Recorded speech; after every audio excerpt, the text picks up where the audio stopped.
it's almost impossible to go a day without hearing about some new cyber threat, right? Hmm. Or maybe a friend falling victim to an online scam. Boy, absolutely. It feels constant. You know that feeling is like we're constantly wading through this digital minefield. And these aren't just like minor annoyances anymore. No, not at all. We're talking real risks, serious consequences for, our finances, our privacy, even bigger security stuff. Hmm.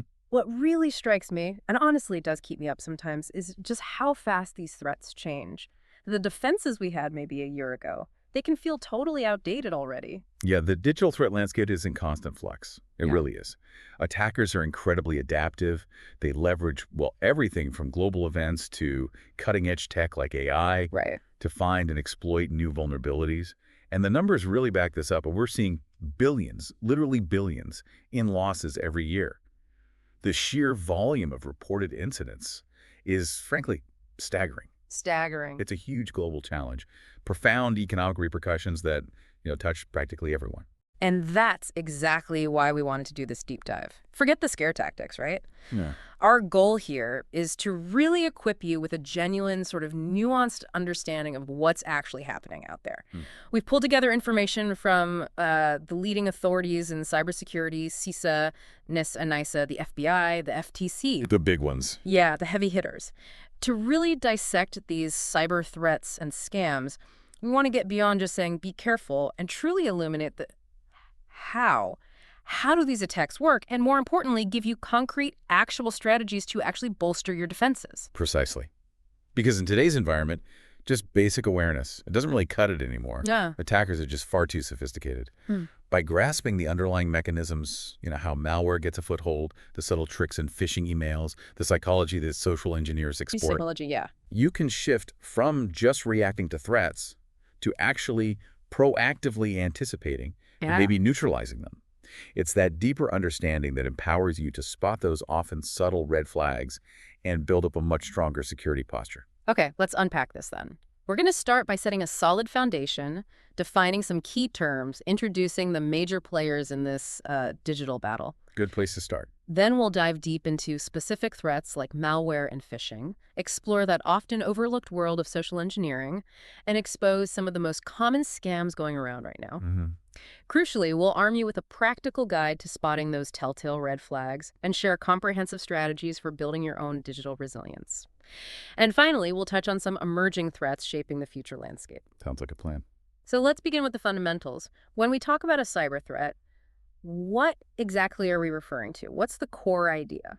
Okay, so according to NIST, that's the National Institute of Standards and Technology, a cyber threat is basically any circumstance or event that has the potential to negatively impact an organization's operations, its assets, or individuals like you and me through an information system. Okay. And this impact can show up in lots of ways: unauthorized access to sensitive data, destroying it, disclosing it, modifying it without permission, or even just denying legitimate users access to services they need. Like a denial of service attack. Exactly. So it's a deliberately broad definition. It really underscores the huge potential for harm in our very interconnected digital world. And we hear malware constantly. What's the essential definition we should keep in mind for that one? Right. Malware is sort of the umbrella term for any software or firmware that's intentionally designed to perform unauthorized actions.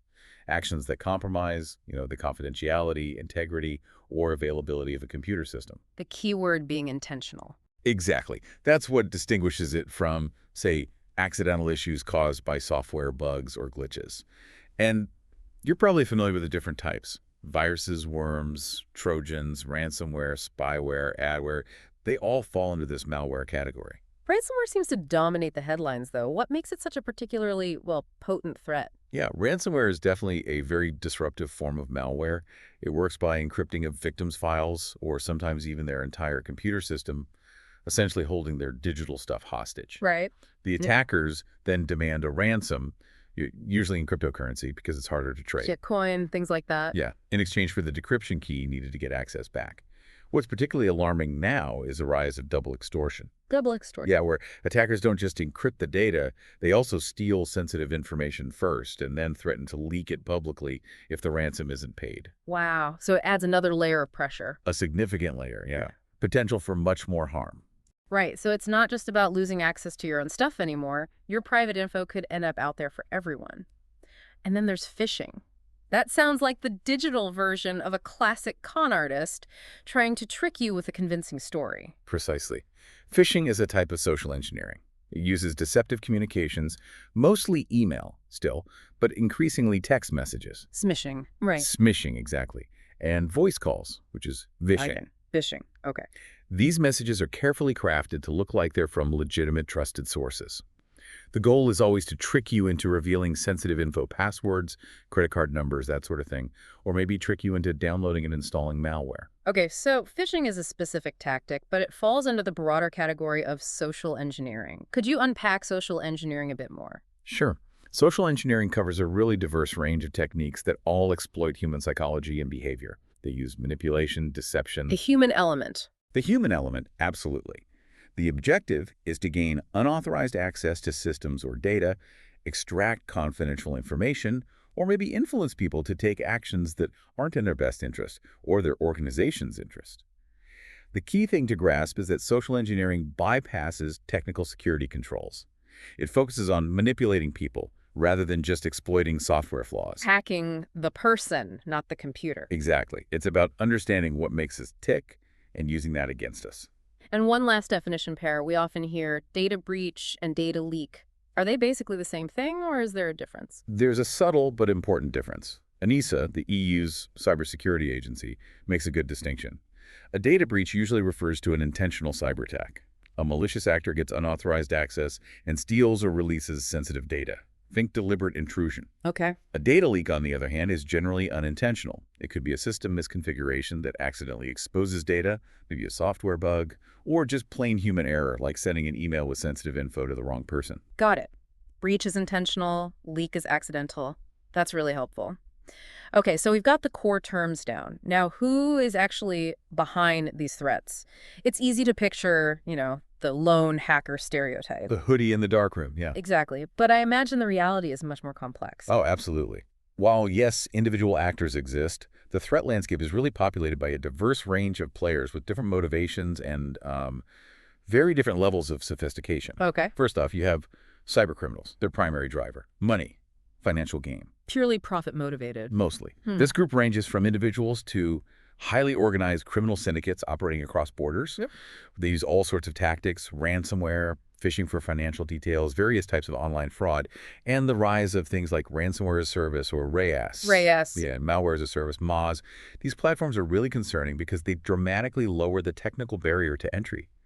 Someone with pretty limited skills can essentially rent the tools and infrastructure needed to launch quite sophisticated attacks. So it's almost like a criminal franchise model. In a way, yes. It democratizes cybercrime, unfortunately. Who else is out there? Then you have nation-state actors. These are groups sponsored by or closely linked to governments. Their goals are often strategic espionage, disrupting critical infrastructure in other countries, political influence, gaining economic advantages. High-level stuff. Very high level. They tend to be exceptionally sophisticated with significant resources. They can develop custom malware, exploit zero-day vulnerabilities. Those are flaws nobody knew about before. Right. And there's a growing concern about state-sponsored IT workers potentially infiltrating organizations as seemingly legitimate employees, basically conducting espionage from the inside. Wow, that's pretty chilling, like spy movie stuff. It has that element, yes. What about hacktivists? We hear about groups like Anonymous sometimes. Right. Hacktivists are individuals or groups using cyber attacks, often DDoS attacks, distributed denial of service, overwhelming websites with traffic. Taking them offline. Exactly. They use these attacks as a form of protest or to push a political or social agenda. Sometimes their activities might align with nation-state interests or be co-opted by them, and their actions are often triggered by specific geopolitical events or social issues. And the threat isn't always external, right? It can come from within an organization, too. Absolutely. Insider threats are a major concern. These come from individuals who actually have legitimate access to systems and data, but they misuse it. How so? Well, it can be malicious, maybe intentionally stealing data or sabotaging systems. Or it can just be negligent, accidentally sharing confidential info, falling for a phishing email, misconfiguring something. So not necessarily bad intentions, but still causing harm. Exactly. Regardless of the intent, the potential damage from an insider who already has access can be really significant. It's quite sobering realizing the sheer range of adversaries we're facing. Now, to really drive home the urgency here, let's talk about the scale of the problem. The statistics are always, well, eye-opening. They really are. The financial impact alone is staggering. In 2024, the FBI's Internet Crime Complaint Center, the IC3, reported over $16.6 billion in losses just from the complaints they received. Billion, with a B. With a B. And that's up 33% from the year before. Globally, the cost of cybercrime is projected to hit something like $10.5 trillion by 2025. Trillion? That's almost unbelievable. It's massive. And the average cost of just one data breach in 2024 was nearly $4.9 million. That's up 10% from the prior year. Certain industries, like healthcare and finance, see even higher average costs because of the sensitive data involved. Makes sense. And it's not just big corporations. Small and medium-sized businesses are often hit really hard, especially by ransomware. It can completely cripple their operations. Devastating for smaller companies. What are the sheer number of attacks happening? Well, the IC3 received almost 860,000 complaints in 2024. And Verizon's Big Data Breach Investigations Report, the DBIR, a really respected analysis, they looked at over 22,000 incidents and confirmed over 12,000 actual breaches just for their 2025 reports. Thousands and thousands. Yeah. And if you look at what's most common by volume, phishing and spoofing consistently top the IC3 charts. Just the sheer number of attempts. Exactly. But if you shift focus to financial losses, investment fraud is actually the most damaging. Over $6.5 billion in losses reported in 2024 just from that. Wow. Investment fraud. More than ransomware. In terms of total reported losses to IC3, yes. Followed by business email compromise, BEC, and then tech support scams. Over in Europe, NIST's analysis shows threats against system availability, like DDoS, along with ransomware and data threats, are most prevalent. And public administration seems to be a major target there. Interesting. So different priorities depending on the region or the metric. Seems that way. And it's reflected in how attackers initially get in. Mandiant's 2025 report found exploiting existing software vulnerabilities is the top initial access method. Patching is key then. Absolutely. But interestingly, the use of stolen credentials saw a significant rise, actually surpassing phishing as the #2 entry method in their findings. Stolen passwords, basically. Yeah. Verizon's DBIR backs this up, highlighting credential abuse and vulnerability exploitation as the main ways in. They also noted a big year-over-year jump in vulnerability exploitation, suggesting attackers are getting better or faster at leveraging those weaknesses. Okay, what about ransomware specifically? We talked about its impact. Are attacks increasing? Are people paying up? Right. Ransomware is still a huge threat. It showed up in 44% of breaches. Verizon analyzed in their latest report a big jump from the previous year. 44%. Yeah.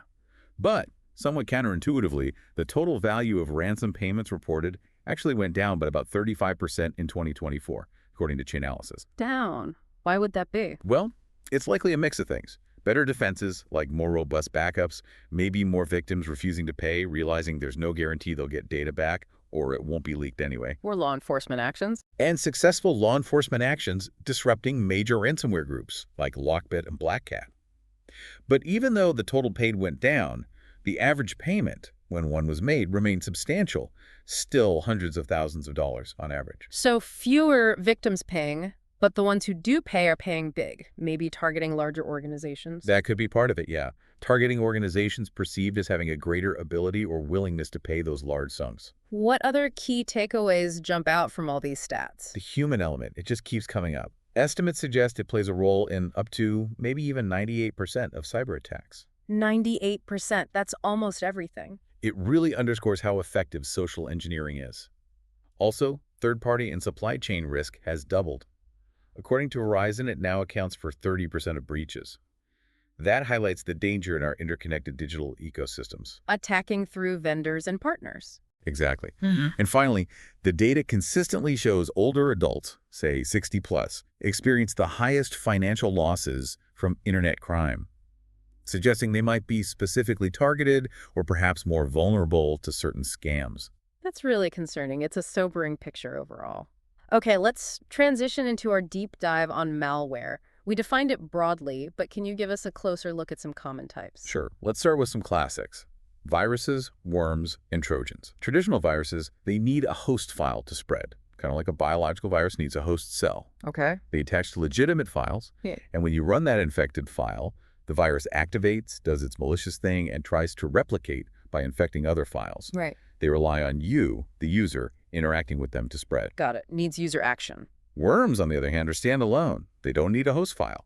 They self-replicate and spread autonomously across networks by exploiting security flaws in operating systems or apps. So they can spread on their own. Yes, very rapidly. They can consume network bandwidth, corrupt files, install backdoors, all without direct user interaction, potentially. More dangerous in that sense. Can be, yeah. Then you have Trojans, named after the Trojan horse legend. They disguise themselves as legitimate, useful software to trick you into installing them. Like free games or utilities. Exactly. Once installed, the hidden malicious payload activates. No. But unlike viruses and worms, Trojans don't self-replicate. Their functions are incredibly diverse, though stealing data, crashing your device, creating backdoors for remote access, spying on you, launching other attacks, a whole range of things. So those are kind of the foundational types. What about malware specifically designed to invade privacy and steal info? Right. There we're mainly talking about spyware and adware. Spyware operates stealthily in the background, secretly monitoring your activity, What kind of activity? capturing data like browsing habits, login credentials, even recording your keystrokes using keyloggers. All that info gets sent back to the attacker. Right. While spyware sometimes have legitimate uses like parental controls with consent, Right. the consumer-grade spyware is a major privacy threat. Adware, short for advertising-supported software, is designed to just blast you with unwanted ads, pop-ups, banners, often bundled with free software. Annoying, but is it dangerous? It can be more than just annoying. Some adware tracks your online behavior without consent, and it can sometimes redirect you to malicious websites or lead you to download worse things. Remember Gator or Kazaa? They had some notorious adware bundles back in the day. Vaguely, yeah. Okay, we really need to dig into ransomware more given how much we hear about it. Remind us how it works and how it's evolved. Okay. At its core, ransomware encrypts your files or system, making them inaccessible without the decryption key. Attackers demand ransom, usually crypto, for that key. Holding your data hostage. Exactly. And it's gotten way more sophisticated. Early types were often just screen lockers. Modern ransomware uses strong encryption that's basically unbreakable without the key.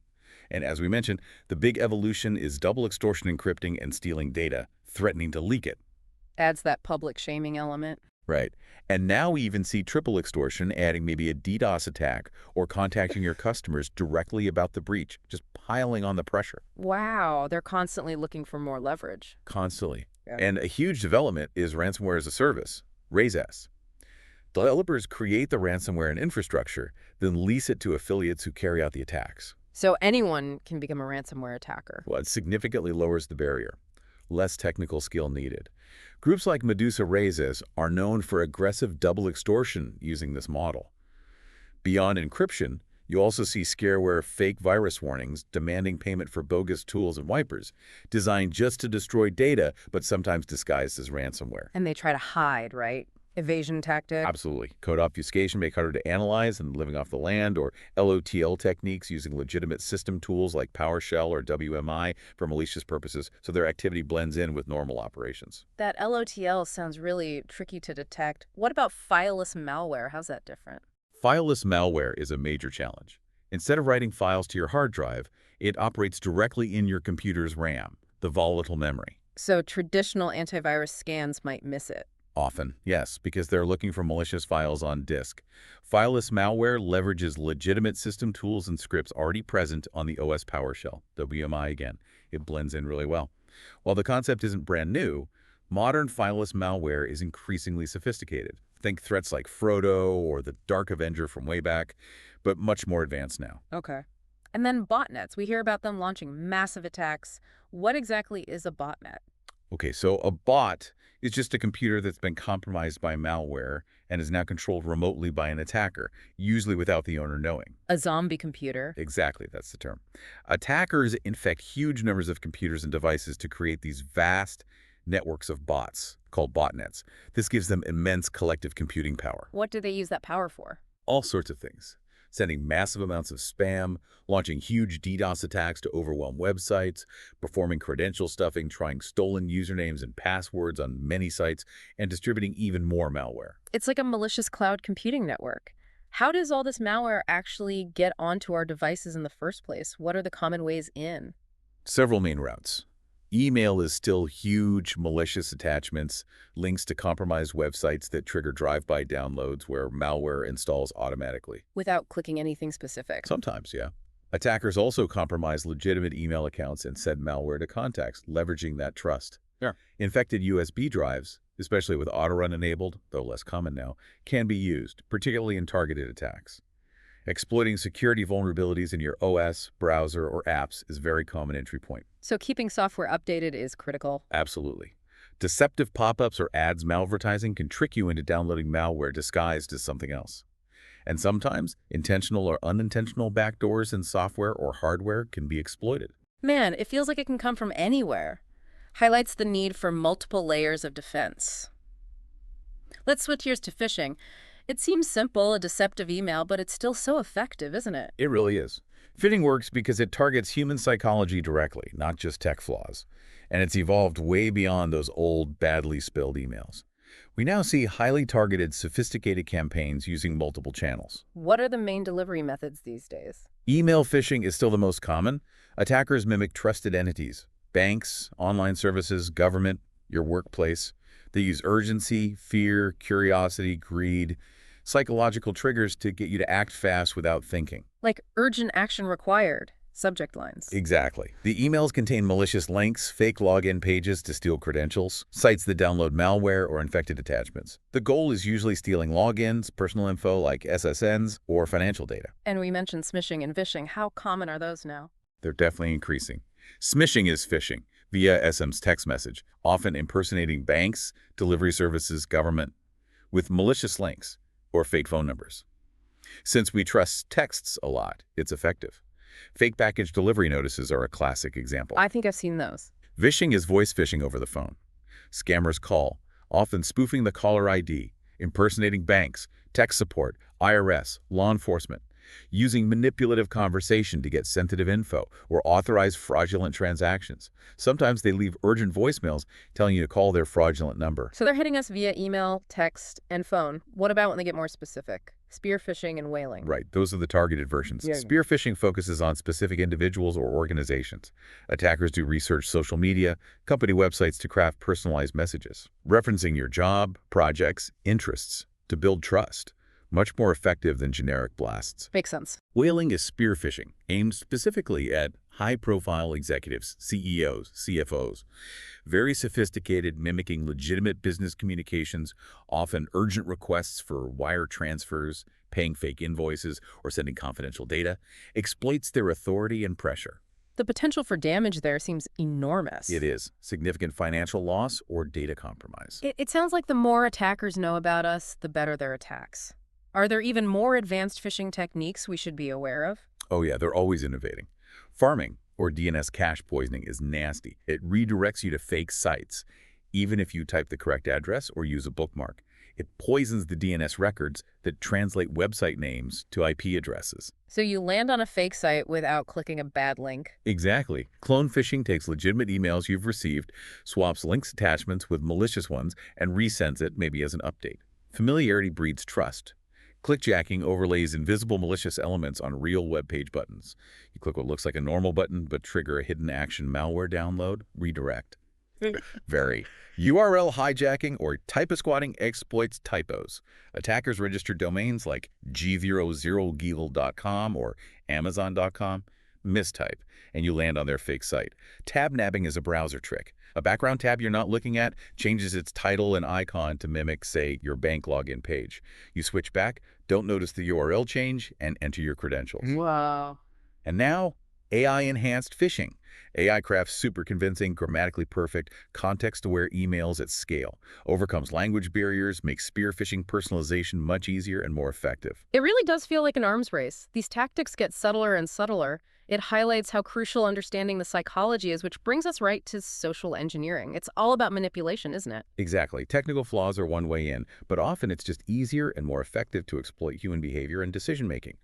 Social engineering is the art of manipulating people into doing things or revealing info they shouldn't. Hacking minds over bytes, as you said. Precisely. And it underpins the vast majority of successful attacks. That 98% figure we mentioned, it really shows the human element is often the path of least resistance. 98%. It's incredible. How do they succeed so often? What psychological tricks are they using? They're masters at leveraging our natural tendencies, trust, cognitive biases. Yeah. Those mental shortcuts our brains take, like confirmation bias that give you a small piece of info that fits what you already think, making you accept the rest. Anchoring bias, drop a familiar name or fact early on to influence your judgment later. The halo effect, a positive first impression or a good offer, makes you overlook red flags. So they're turning our own mental wiring against us. That's a good way to put it. And they strategically use Cialdini's principles of influence, established persuasion techniques. Reciprocity. Ah. They offer unsolicited help, so you feel obliged to return the favor later.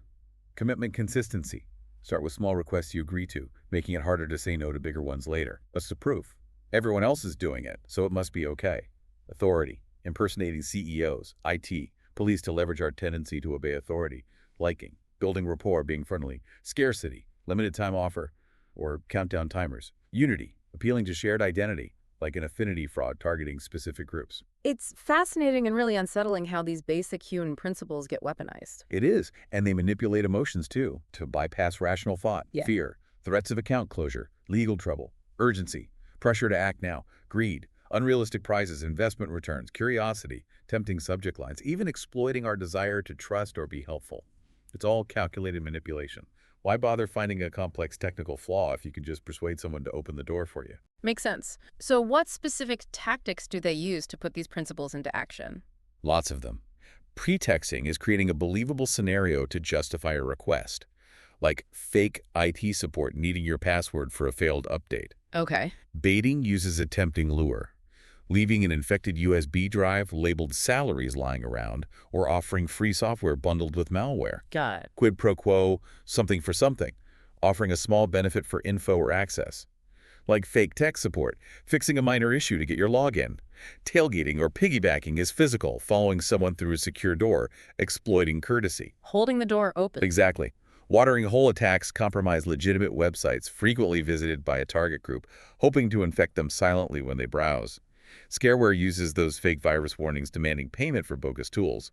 And SIM swapping, convincing your mobile carrier to transfer your number to their SIM card to intercept calls and texts, including crucial MFA codes. That one sounds particularly dangerous for account hijacking. It can be very effective, yeah. And often these tactics are combined.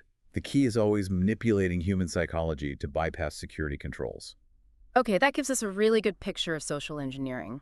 Let's dive into some specific common scams that use these techniques. Understanding the patterns can really help us spot them. Absolutely. Knowing the common plays is vital. Let's start with investment scams. They're a huge source of financial loss. Right, the ones promising amazing returns with no risk. How do they usually work? The core idea is tricking you into investing in fake or misrepresented schemes. They promise those impossibly high, guaranteed returns. Big red flag right there. Legitimate investments always involve risk. They use high-pressure tactics, false urgency, act now, maybe confusing jargon. Affinity fraud is common, targeting specific communities, exploiting trust. And AI is making these more convincing deep fake videos of fake experts, fake AI trading platforms. What are the common types? Ponzi schemes. Ponzi schemes, definitely paying early investors with new investors' money until it collapses. Pyramid schemes, focusing on recruiting new members. Pump and dump schemes, inflating worthless stocks or crypto, then selling off before the crash. Advance fee fraud, paying fees for a promised larger sum that never comes. And crypto scams are rampant.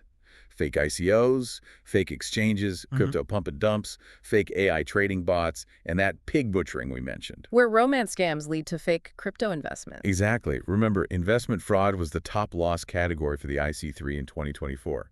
Huge impact. So, too good to be true is the main warning sign. What else? Definitely be wary of guaranteed high returns meter risk, overly consistent returns regardless of market conditions, pressure to invest immediately, unregistered investments or unlicensed sellers always check credentials if possible, secret strategies they can't explain, problems withdrawing your money, unsolicited contact, requests for upfront fees. Trust your gut. If it feels off, it probably is. Okay, let's shift to romance scams. These prey on emotions, right? They do, exploiting vulnerability and the desire for connection. It's incredibly cruel. Scammers create fake profiles, catfishing, often using stolen attractive photos. believable backstories, maybe working overseas. They build intense emotional connections quickly. Love bombing. Showering with attention. Yes. Then, inevitably, a crisis happens needing money. Medical bills, travel costs to meet you, legal fees, business trouble, repeated requests via untraceable methods, wire transfers, gift cards, crypto. Sometimes victims get roped into money muling or those pig-butchering investment scams. It can even escalate to blackmail, often run by organized groups now using AI for fake profiles, voice cloning, deepfakes. Just awful. What are the red flags for romance scams? Professing love very quickly online. Any request for money, especially for emergencies. Claims of overseas work, military oil rigs, doctor, common covers. Consistent excuses for not meeting or video calling. A profile that seems too perfect. Vague or inconsistent stories. Trying to isolate you from friends, family. Demanding secrecy. Pressuring you to move off the dating site to personal email chat. And never send intimate photos, videos. Crucial advice. Okay, tech support scams. These often target less tech-savvy people. Yes, they prey on fear of computer problems. Scammers initiate unsolicited contact calls, scary pop-ups, emails, malicious ads. They impersonate Microsoft, Apple, Geek Squad. Big, trusted names. Right. They convince you there's a serious problem virus, errors using jargon, frightening language. Then pressure you for immediate action. Call their number, grant remote access, install software, which is malicious or useless, pay for bogus services warranties, often demanding gift cards, wire transfers, crypto. Right, gift cards. Harder to trace and recover than credit card payments.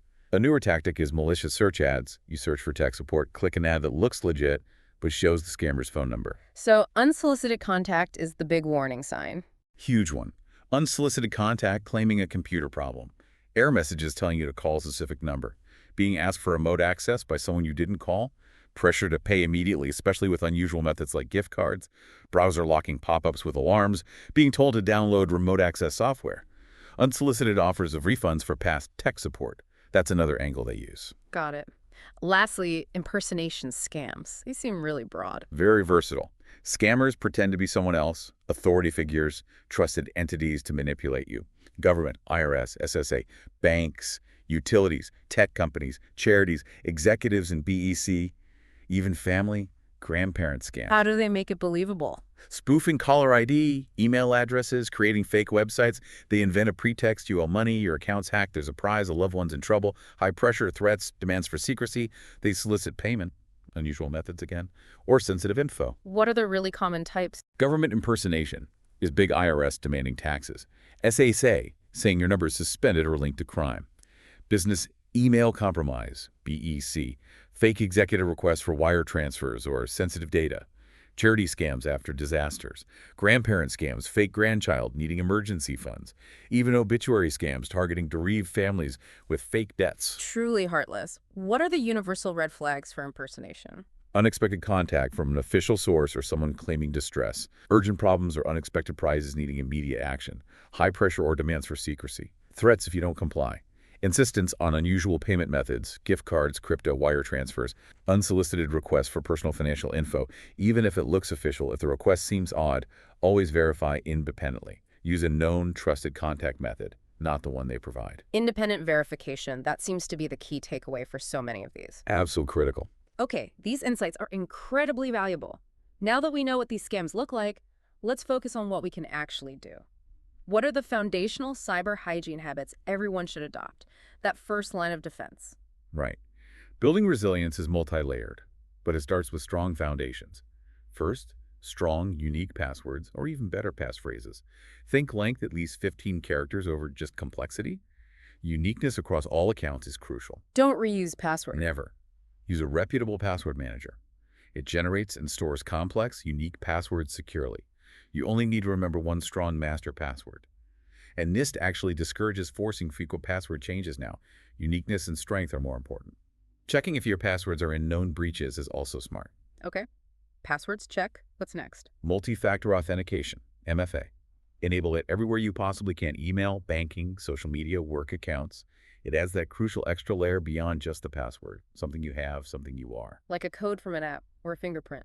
Exactly. Even if your password gets stolen, MFA can stop them. Prioritize authenticator apps, push notifications, or physical security keys, which are very phishing resistant over SMS codes if possible. SMS can be intercepted. Passkeys are also a great emerging phishing-resistant option. Good tip. What else? Software updates and patching. Keep everything updated: OS, browser, apps, firmware on your router. Updates fix security holes attackers exploit. Enable auto updates where possible, and restart devices' browsers after updates. Only download from official sources, and replace systems that are end of life and no longer supported. Don't ignore those update bros. Please don't. And finally, backups. Regularly back up your important data, documents, photos, etc.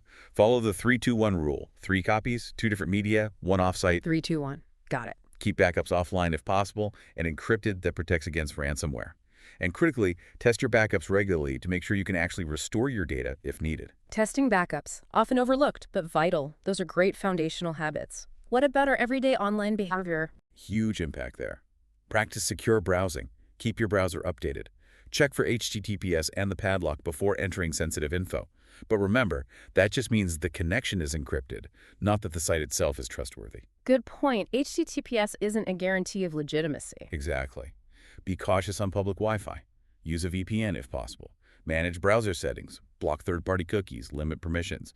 Use reputable ad blockers. Enable pop-up blockers. Vet browser extensions. And fundamentally, think before you click. The golden rule. On any unexpected links or attachments, email, text, social media. If in doubt, verify independently. Go directly to the company's website or call a known number. Be mindful of oversharing personal info on social media attackers. Use them for targeting, answering security questions. Tighten privacy settings. Be wary of unsolicited messages, requests, quizzes, asking for info. Limit sharing sensitive data online or phone, especially if they contacted you. And protect your physical devices. Lock screens. Be careful in public. It makes sense. What about technical tools? Antivirus, firewalls? Essential layers. Install reputable antivirus anti-malware on all devices, computers, phones, tablets. Keep it updated, both the software and the definitions. Enable real-time scanning. Run full scans periodically. Avoid multiple AV programs that can conflict. Enable firewalls on devices, and your network router, usually built-in, is okay. They monitor traffic, block malicious connections, use spam filters. Configure browser security to block pop-up harmful sites. Consider protective DNS services. For organizations, email authentication like DNRs, SPF, DKIM is crucial. Okay. Now, how do we specifically counter social engineering, that manipulation factor? Independent verification is number 1, always. Verify unexpected requests via known, trusted methods, official website, official phone number, different channel. Never use contact info from the suspicious message. Second, resist pressure and urgency. Recognize it as a manipulation tactic. Pause, think critically, question requests. Don't be afraid to question authority. It's okay to say, let me call you back, or I need to check this. Absolutely. Security awareness training is key for individuals and organizations. Ongoing, engaging education on current threats, tactics, psychology, red flags reporting, phishing simulations help reinforce learning. And clear policies within organizations for handling sensitive info, authorizing transactions, verifying unusual requests, empower people to act safely. Okay, but despite all precautions, sometimes things still go wrong. What are the basic steps if you think you've been compromised? Act fast. Report promptly and widely. To government agencies like the FTC, report fraud.ftc.gov, FBI IC3, maybe CISA. Contact your bank credit card companies, immediately report fraud, dispute charges, cancel cards. Report to the service platform involved. Notify internal IT if it's work-related. Consider local law enforcement for significant threats losses. Okay, report first, then what? Secure your accounts. Immediately change passwords on compromised accounts and any others using the same password. Enable MFA everywhere if you hadn't already. Address the financial side. Yes. Monitor bank credit statements closely. Consider placing a fraud alert or credit freeze with Equifax, Experian, TransUnion. Review your credit reports regularly via annualcreditreport.com. What about the affected device? If you think there's malware. Disconnect it from the internet network.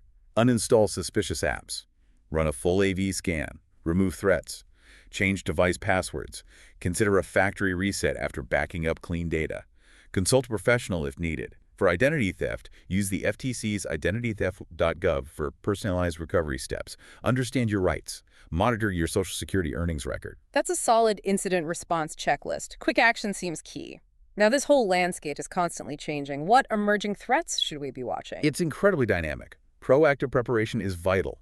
AI is a huge one, a double-edged sword. Attackers use it for better phishing, deepfakes, evasive malware, finding vulnerabilities faster. But defenders use it too, right? Yes.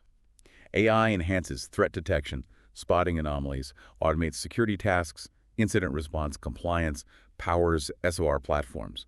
Organizations using security AI generally have lower breach costs. But there's also shadow AI employees using unsanctioned AI tools, risking data leaks. Needs AI governance, training. CISA is even developing AI red teaming frameworks. Okay, AI is big. What else? Cloud security challenges persist. Cloud breaches are common, costly. Risks include misconfigurations, a major cause, complex identity management, insecure APIs, gaps in the shared responsibility model, shadow data. Best practices involve robust identity management, least privilege, strong MFA, cloud security posture management, CSPM tools, encryption audits, secure configurations monitoring, and identity-first strategy is key here. Then supply chain risk is growing. Significantly. Attackers hit weaker links vendors, software suppliers, open source components to reach bigger targets. Breaches doubled recently. Lack of visibility is a problem. Think of the XeUtils backdoor scare in 2024. Mitigation needs robust vendor risk management, security in contracts, software bills of materials, SPASOMs, careful third-party access control, better internal detection. What about quantum computing breaking encryption? Is that real? It's a future threat, yes. Quantum computers could potentially break current public key crypto like RSA. The transition to post-quantum cryptography, PQC, is underway. NIST is standardizing algorithms. Organizations need cryptographic agility and planning, especially for long-term sensitive data. Any other quick trends? Exploiting edge devices, VPNs, firewalls, routers. Critical entry points, often less monitored, often involve 0 days needing rapid patching. Geopolitical tensions fueling state-sponsored attacks, hacktivism, infostealer malware, VDAR Raccoon, is rampant, fueling the stolen credential market, becoming a top initial access vector. And the cybersecurity skill shortage is a major risk hindering defenses, increasing breach costs. So with all this constant change, how do we possibly stay informed and adapt? It's crucial. Leverage authoritative resources, CISA, NIST, ENISA, FBI advisories, reputable industry reports like Mandiant M-Trends, Verizon DBIR. Embrace continuous learning, stay updated on vulnerabilities, tactics, defenses. For organizations, participate in information sharing and analysis centers, ISACs, to collaborate and share intelligence. It's definitely a continuous effort. It's clear navigating this digital world safely requires that proactive, multi-layered approach, ongoing education, and just constant vigilance. Yeah. We've covered a huge amount today. We have, from definitions and actors through malware, phishing, social engineering, common scams, red flags, and building resilience, to these emerging threats. The core takeaway seems to be that this landscape is complex, always evolving, and affects absolutely everyone. Exactly.